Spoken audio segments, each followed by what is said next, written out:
Question for everybody. Does anybody else feel like they somehow get more productive the closer they are to disaster? Like you've got 2 weeks to do something. Plenty of time, right? Plenty of time in theory. Should be easy. And yet, for 13 days, nothing. You think about it constantly. You stress about it. You feel guilty about it. You avoid it. And then suddenly, the night before, boom, you're locked in, heart racing, brain activated, running entirely off of caffeine, panic, and bad decisions. But somehow you pull it off. And actually, you pull it off really well. Then, what do we tell ourselves? See, I just work best under pressure. But what if I told you that's probably not true? What if the reason you keep waiting until the last second isn't laziness, is not a lack of discipline, and isn't because you secretly enjoy suffering? Well, if you have ADHD, there's a reason for this. So let's talk about it. This is Wild Focus.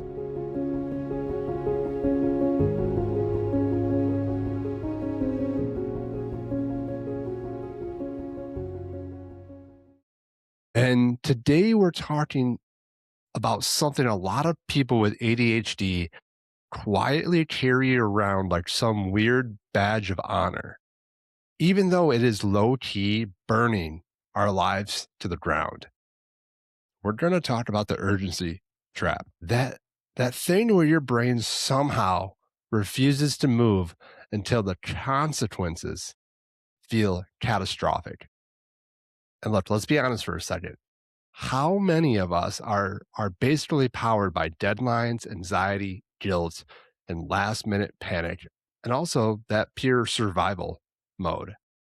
Like somehow your brain cannot send one email, but suddenly becomes like a Fortune 500 CEO at 11:43 with consequences breathing right down your neck. Let's talk about that because the problem isn't that you're lazy. The problem is that your brain has learned to confuse urgency with motivation. And eventually that's going to catch up to you. So let's get into it and let's pull back the curtain on the raw truth of that specific moment. You deliver the project, sure, but at what cost? You're physically exhausted. Your immune system is shot. And what happened at home? While you were marinating in panic, you got your work done, yes, but your family suffers through the burn of it, right? You were irritable. You snapped at your kids because their completely normal noise felt like an attack on your overstimulated brain. You were emotionally unavailable to your partner because all your energy was channeled into surviving the crisis that you created. We are burning down the house just to fry a damn egg.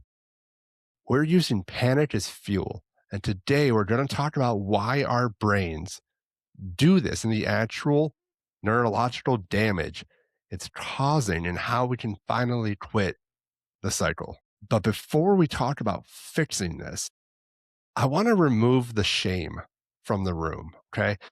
If you do this, you are not lazy. You are not broken. You do not lack willpower. Your brain is literally wired to seek out crisis. So let's look at the actual science behind why this happens. First, we have to talk about how the ADHD brain perceives motivation. Traditional productivity advice is built for neurotypical brains, but our brains work a bit differently. Now, there's a doctor out there, Dr. William Dodson, who is most famously known for two major items that shifted how the medical community views ADHD. The first one is RSD. We've talked about this before. It's that rejection sensitive dysphoria. And Dr. Dodson coined the term and introduced the concept of RSD, He identified this as a core, deeply impairing emotional component of ADHD characterized by intense, unbearable vulnerability to the perception of being rejected, criticized, or failing. But the one that I'm going to talk more about is the interest based nervous system. He formulated the theory that the ADHD brain does not process motivation by importance or future consequences the way that neurotypical brains do. Instead, he discovered that the ADHD focus is entirely driven by current engagement factors. Because we don't care if it's important or not. We care about four specific triggers. Interest. Is this fascinating to us? Novelty. Is it shiny? And is it new? Challenge. Is it a puzzle that we can solve? And the last one is urgency. Is the clock running out? Now, think about your daily workload or your mundane life tasks. Paying the bills, writing reports, folding laundry. Are they interesting? I'm going to venture to guess no. Are they novel? Probably not. Are they a fun challenge? None of those sound fun and challenging to me. I don't enjoy any of that stuff. So what is the only trigger left on that table? Urgency. So when a task lacks natural dopamine, your brain realizes that it can't start. So it searches for a workaround. And if it can't find dopamine, it's going to manufacture cortisol, which is that stress hormone and adrenaline. Procrastination is actually a subconscious strategy to let the clock tick down until the danger is so close that your brain floods your system with stress chemicals. That rush of adrenaline forces focus. It mimics dopamine for us. Here's the neurological price that we pay. Now, recent clinical studies show that adults with ADHD already have higher baseline stress and dysregulated cortisol production. So when you chronically flood your system with cortisol just to answer an email, you trigger a fight or flight crisis response. Over time, chronic cortisol actually suppresses that prefrontal cortex. That is the exact part of your brain responsible for working memory, emotional regulation, and executive function. So, in plain English, using panic to get things done actually makes your ADHD symptoms worse over time. It burns out your nervous system, makes you forgetful, and leaves you emotionally reactive at the end of the day when your family needs you. We have to stop using anxiety as an engine for us.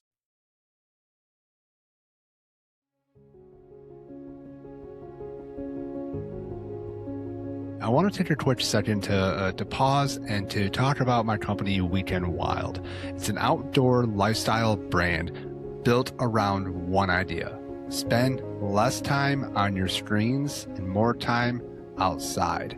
If you head over to weekendwildmi.com, you can check out all the gear that we have. And if you use the code WILDFOCUS15, you can get 15% off your entire purchase. Now, this is the part that really means a lot to me.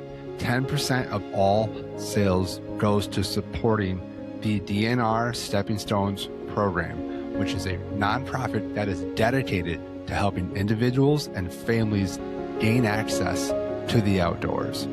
So if you want to support the podcast along with the DNR Stepping Stones program, please go to weekendwildmi.com today and use that code WILDFOCUS15. Now, there is a quote that I love, and I think it ties perfectly with the urgency trap. And that's, nature does not rush, yet everything is accomplished. So if you think about an ecosystem, trees don't sprint to grow, rivers don't panic to reach the ocean. They flow along the path of least resistance. But in modern society, we try to force that interest based brains into a rigid linear box. And when it doesn't fit, we smash it with a hammer of anxiety. We need a better way. We need a we need a transition from panic motivation to low friction regulation.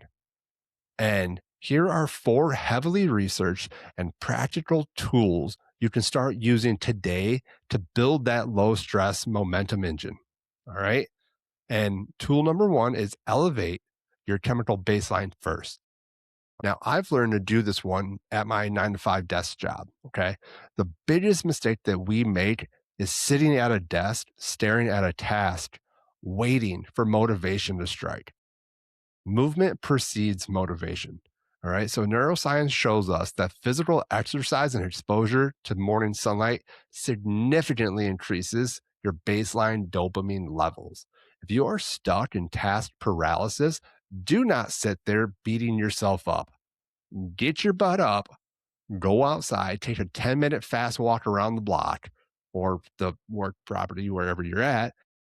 Don't think about the task, the project, whatever it was that you were stuck on. Just move your body.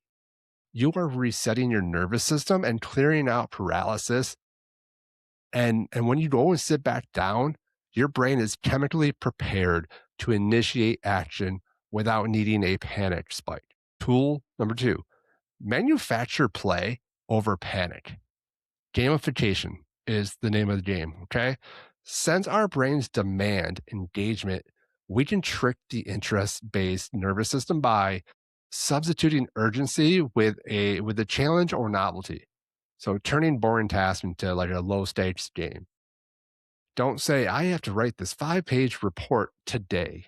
Say, I am setting a visual timer. The visual timer is important for this, for exactly 15 minutes to see how many terrible sentences I can type before this timer dings. Or you can say, I'm going to put on my favorite 3 songs and see if I can clear my entire desk before the music stops. You're creating a boundary, but this is a playful boundary, not threatening or anything like that. It creates a small dopamine reward instead of that massive cortisol spike.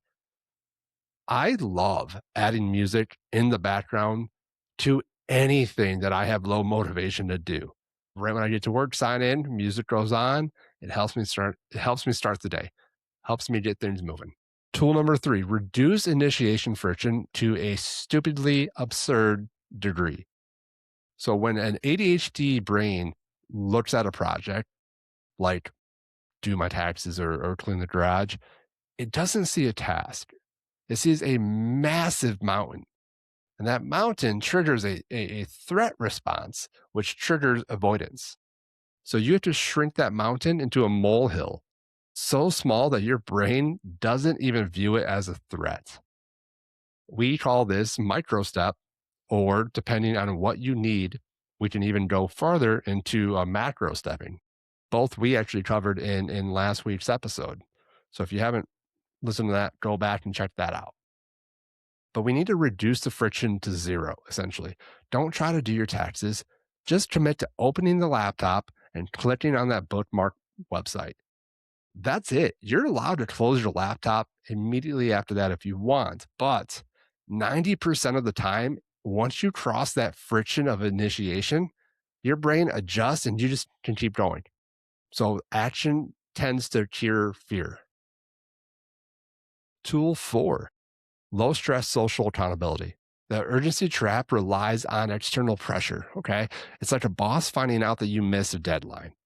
We can mimic that pressure in a very supportive, non shameful way by using body doubling. This is why we focus better in like coffee shops or when working alongside somebody else.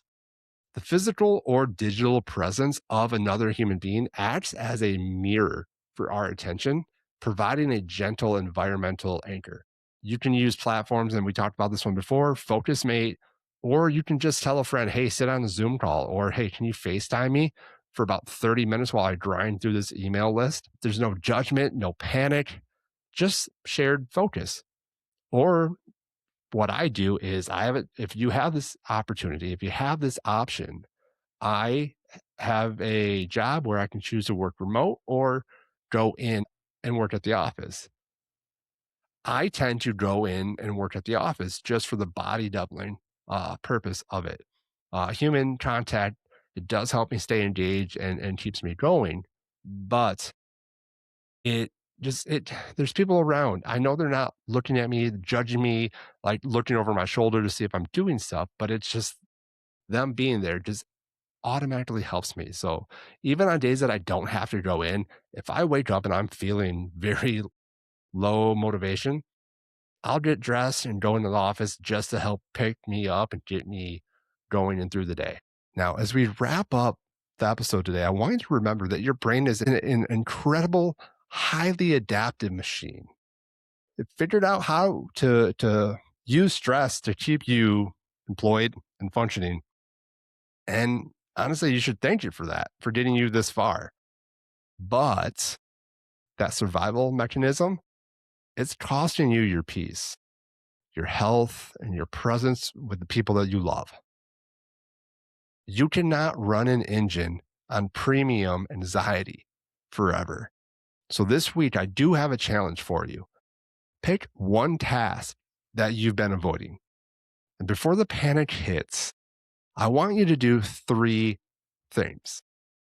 Number one, change your environment. Step outside, walk away from the desk or wherever you're at for 5 minutes. All right.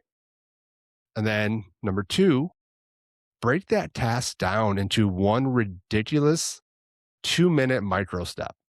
All right. And three, set a visual timer. Treat it like a low stakes experiment and just start. Nothing we do here is perfect. And that's exactly the point. Work with the brain that you have, not the one you wish you had. Because your brain is not broken. It is adapting to a world that was designed for something different. And that is 100% okay. If you haven't yet, please subscribe to the podcast wherever you're listening to it. You can check us out on YouTube. You can follow us on all social media. Do not forget to follow Week and Wild as well. I appreciate you all for listening to the podcast. Now go out, get some fresh air, move your body, and we'll see you all next week. This is Wild Focus.